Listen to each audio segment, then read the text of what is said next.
मी प्राध्यापक के नायरे, वांजूळ पाणी संघर्ष समिती सदस्य. मित्रहो, आज जे नारपार गिरणा लिंकिंग बद्दल जी उलटसुलट चर्चा चालू आहे त्याबद्दल थोडा खुलासा व्हावा म्हणून मी आपल्यापुढे थोडी पार्श्वभूमी मांडतो.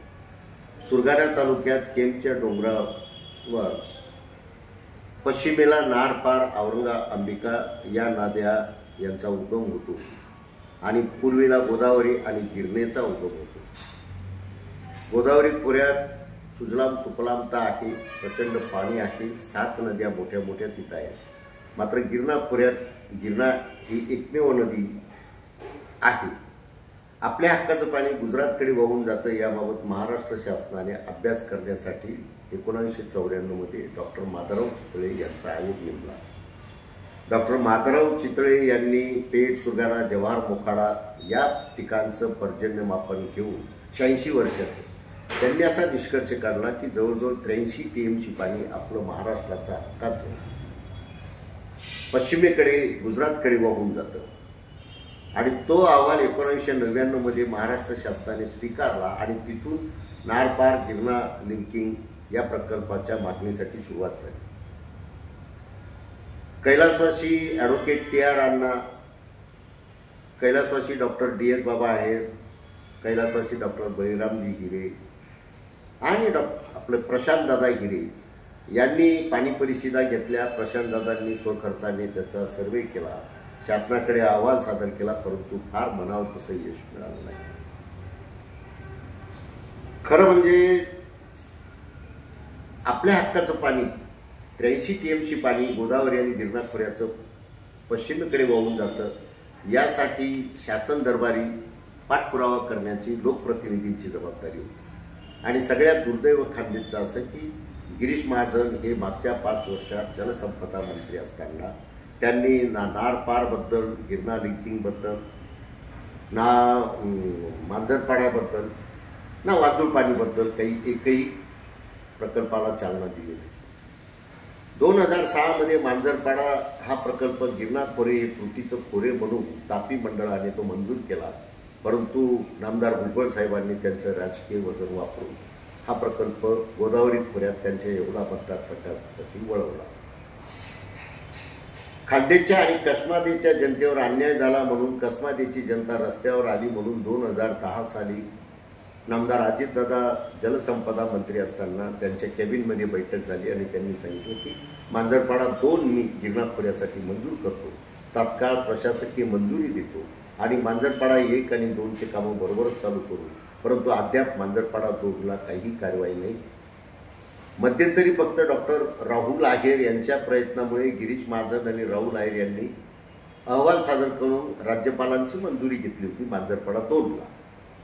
त्या दरम्यान स्थानिक आमदार, माजी आमदार कॉम्रेड JP गावित व माजी खासदार हरिश्चंद्र चव्हाण यांनी स्थानिक परिसराचा अभ्यास करून असं सांगितलं व वांजूळ पाणी संघर्ष समितीचं आज ते ठाम मत आहे की वांजूळ पाणी ही वळण बंधाऱ्याची प्रवाही योजना, ग्रॅव्हिटीने येणारं पाणी हे आदिवासी बांधवांच्या कमीत कमी जमिनी पाण्याखाली जाऊन वनजमिनीमधून कालवा काढून कळवणच्या जवळ नाकोडा आणि बेजवळ हे पाणी गिरणामध्ये सोडता येऊ शकतं असं दोघंही आमदार, माजी आमदार आणि खासदारांनी राज्य आणि केंद्राकडे शिफारस केली. परंतु केंद्राने व राज्याने त्याची दखल आजपर्यंत घेतलेली नाही. मागच्या आठवड्यात खासदार भास्कर भगरे व डॉक्टर अमोल कोल्हे खासदार यांनी संसदेत, लोकसभेत प्रश्न विचारला.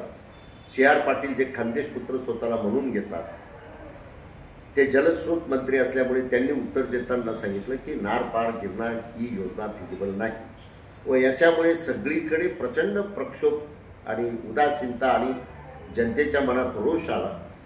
हा रोष शासनापर्यंत बरोबर पोहोचला आणि कुठलाही प्रोटोकॉल न पाळता उपमुख्यमंत्री फडणवीस साहेबांनी डायरेक्ट पत्र प्रसिद्ध केलं की राज्यपालांनी 10.46 TMC 7,015 कोटी रुपयाचा प्रकल्पाला तत्वतः मंजुरी दिली. म्हणजे कॅबिनेटमध्ये चर्चा नाही, कॅबिनेटमध्ये त्या आर्थिक तरतूद नाही, कॅबिनेटमध्ये त्या तो अहवाल पाठवायची कुठली पूर्तता केली नाही आणि घाईगर्दीत तो अहवाल राज्यपालांनी कसा मंजूर केला याच्यावर आमचा आजही विश्वास नाही. आम्ही आजही ठाम आहोत की आमचं 30 TMC पाणी हक्काचं गिरणा खोऱ्याचं आम्हाला मिळायला पाहिजे. 10.46 TMC हे अर्धच पाणी आम्हाला तुम्ही देण्याचं प्रयोजन जे करतायत ते चुकीचं आहे.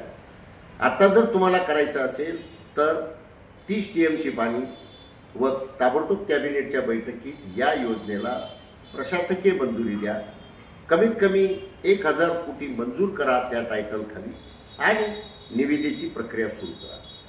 खरं म्हणजे दुर्दैव आपलं असं खानदेशच्या जनतेचं की 4 मातब्बर मंत्री आपल्या खानदेशमध्ये आहेत. यात नामदार गिरीश महाजन, नामदार दादाभाऊ भुसे, नामदार गुलाबराव पाटील आणि नामदार अनिल पाटील. या 4 मंत्र्यांनी मिळून हा प्रकल्प मार्गी लावला पाहिजे. परंतु दुर्दैव ते खूप प्रयत्न करताना आपल्याला दिसत नाही. आता या ठिकाणी आणखीन आम्ही कौतुक त्या गोष्टीचं करतो की कल्याणमध्ये आपले खानदेश बांधव, कल्याण आणि डोंबिवलीमध्ये तिथं कल्याण हितसंग्राम ही एक संघटना आहे, कल्याण विकास मंडळ ही एक संघटना आहे, आपलं खानदेश विकास मंडळ, खानदेश हितसंग्राम या अशा संघटनांनी तिथं मोर्चे काढले. 40गावला ट्रॅक्टर मोर्चा झाला, मालेगावला धरणं आंदोलन झाले, अंमळनेरला झाली, बडगाव पाचोऱ्याला झाली, धुळ्याला निवेदन देण्यात आले. मग आपल्या लोकप्रतिनिधींचं काम काय? तर आमची मागणी एकच आहे वाजूळ पाणी संघर्ष समितीचा सदस्य या नात्याने की ताबडतोब या प्रकल्पाला 30 TMC पाण्यासह प्रशासकीय मंजुरी द्या, 10 कोटी मंजूर करा आणि निवेदनाला हे सगळं पाठवा. तरच कसमादीची जनता या सगळ्या सत्ताधाऱ्यांना माफ करेल, अन्यथा यांना माफी नाही.